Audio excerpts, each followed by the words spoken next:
नमस्कार। आज मैं आपके लिए लेकर आई हूँ जयशंकर प्रसाद जी की लिखी हुई एक कहानी भिखारिन। इस कहानी में प्रसाद जी समाज की एक कमी की तरफ इशारा करते हैं कि हम धर्म के नाम पर पंडों को तो पूजते हैं, परंतु दरिद्र में जो ईश्वर विद्यमान है उसकी उपेक्षा कर देते हैं। कहानी शुरू करने से पहले आप लोगों से मेरी एक रिक्वेस्ट है, कृपया मेरे चैनल को सब्सक्राइब कर लें, बेल आइकन को हिट कर दें ताकि अगले वीडियो की नोटिफिकेशन आपको मिल जाए। वीडियो को लाइक करें, शेयर करें। अगर पसंद ना आए तो कमेंट करके बताएं क्या कमी रह गई। तो आइए शुरू करते हैं। जानवी अपने बालू के कंबल में ठिठुर कर सो रही थी। शीत कुहासा बनकर प्रत्यक्ष हो रहा था। दो चार धाराएं प्राची के क्षितिज में बहना चाहती थीं। धार्मिक लोग स्नान करने के लिए आने लगे थे। निर्मल की मां स्नान कर रही थीं और वह पंडे के पास बैठा हुआ बड़े कुतूहल से धर्मभीरू लोगों की स्नान क्रिया देखकर मुस्कुरा रहा था। उसकी मां स्नान करके ऊपर आई। अपनी चादर ओढ़ते हुए स्नेह से उसने निर्मल से पूछा, क्या तू स्नान न करेगा? निर्मल ने कहा, नहीं मां, मैं तो धूप निकलने पर ही स्नान करूंगा। पंडा जी ने हंसते हुए कहा, माता, अब के लड़के पुण्य धर्म क्या जाने, यह सब तो जब तक आप लोग हैं तभी तक है। निर्मल का मुंह लाल हो गया, फिर भी वह चुप रहा। उसकी मां संकल्प लेकर कुछ दान करने लगी। सहसा जैसे उजाला हो गया। एक धवल दांतों की श्रेणी अपना भोलापन बिखेर गई। कुछ हमको दे दो रानी मां। निर्मल ने देखा, एक 14 बरस की भिखारिन भीख मांग रही है। पंडा जी झल्लाए, बीच ही में संकल्प अधूरा छोड़कर बोल उठे, चल हट।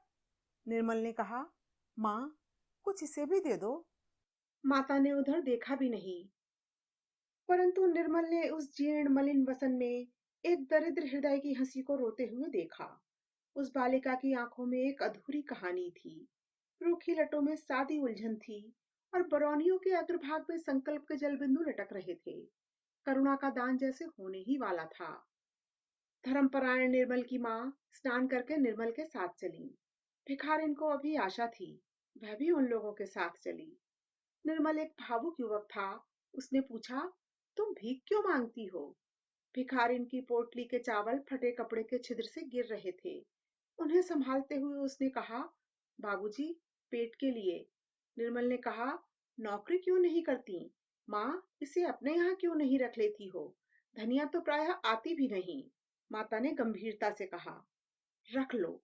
कौन जाती है, कैसी है, जाना न सुना, बस रख लो। निर्मल ने कहा, माँ, दरिद्रों की तो एक ही जाति होती है। माँ झल्ला उठी और भिखारिन लौट चली।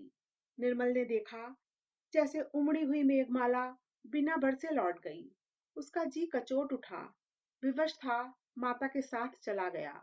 सुनेरी निर्धन के धन राम, सुनेरी। भैरवी के स्वर पवन में आंदोलन कर रहे थे।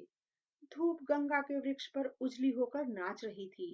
भिखारिन पत्थर की सीढ़ियों पर सूर्य की ओर मुंह किए हुए गुनगुना रही थी। निर्मल आज अपनी भाभी के संग स्नान करने के लिए आया है। गोद में अपने 4 साल के भतीजे को लिए वह भी सीढ़ियों से उतरा।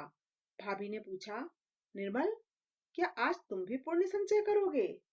क्यों भाभी, जब तुम इस छोटे से बच्चे को इस सर्दी में नहला देना धर्म समझती हो, तो मैं ही क्यों वंचित रह जाऊं?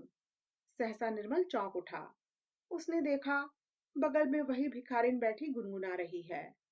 निर्मल को देखते ही उसने कहा, बाबूजी, तुम्हारा बच्चा फूले फले, बहू का सुहाग बना रहे, आज तो मुझे कुछ मिले।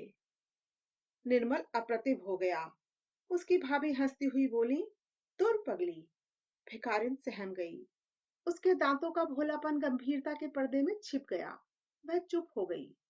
निर्मल ने स्नान किया। सब ऊपर चलने के लिए प्रस्तुत थे। सहसा बादल हट गए। इन्हीं अमल धवल दांतों की श्रेणी ने फिर याचना की, बाबूजी, कुछ मिलेगा? अरे अभी बाबूजी का ब्याह नहीं हुआ, जब होगा तब तुझे न्योता देकर बुलावेंगे, तब तक संतोष करके बैठी रह। भाभी ने हंसकर कहा, तुम लोग बड़ी निष्ठुर हो भाभी। उस दिन माँ से कहा कि इसे नौकर रख लो, तो वह इसकी जाति पूछने लगी, और आज तुम भी हंसी ही कर रही हो। निर्मल की बात काटते हुए भिखारिन ने कहा, बहू जी, तुम्हें देखकर मैं तो यही जानती हूँ कि ब्याह हो गया है। मुझे कुछ न देने के लिए बहाना कर रही हो। मर पगली बड़ी ढीठ है, भाभी ने कहा। भाभी, उस पर क्रोध न करो, वह क्या जाने। उसकी दृष्टि में सब अमीर और सुखी लोग विवाहित हैं। जाने दो, घर चलें?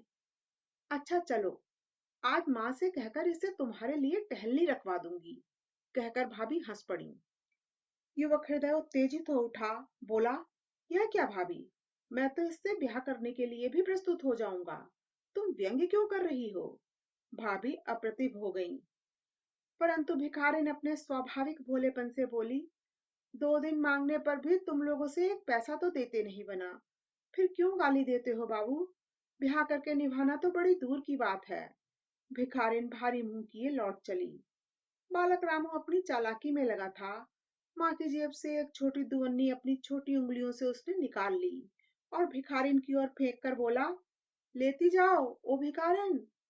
निर्मल और भाभी को रामू की इस दया पर कुछ प्रसन्नता हुई, पर वे प्रकट न कर सके, क्योंकि भिखारिन ऊपर की सीढ़ियों पर चढ़ती हुई गुनगुनाती चली जा रही थी, सुनेरी निर्धन के धन राम।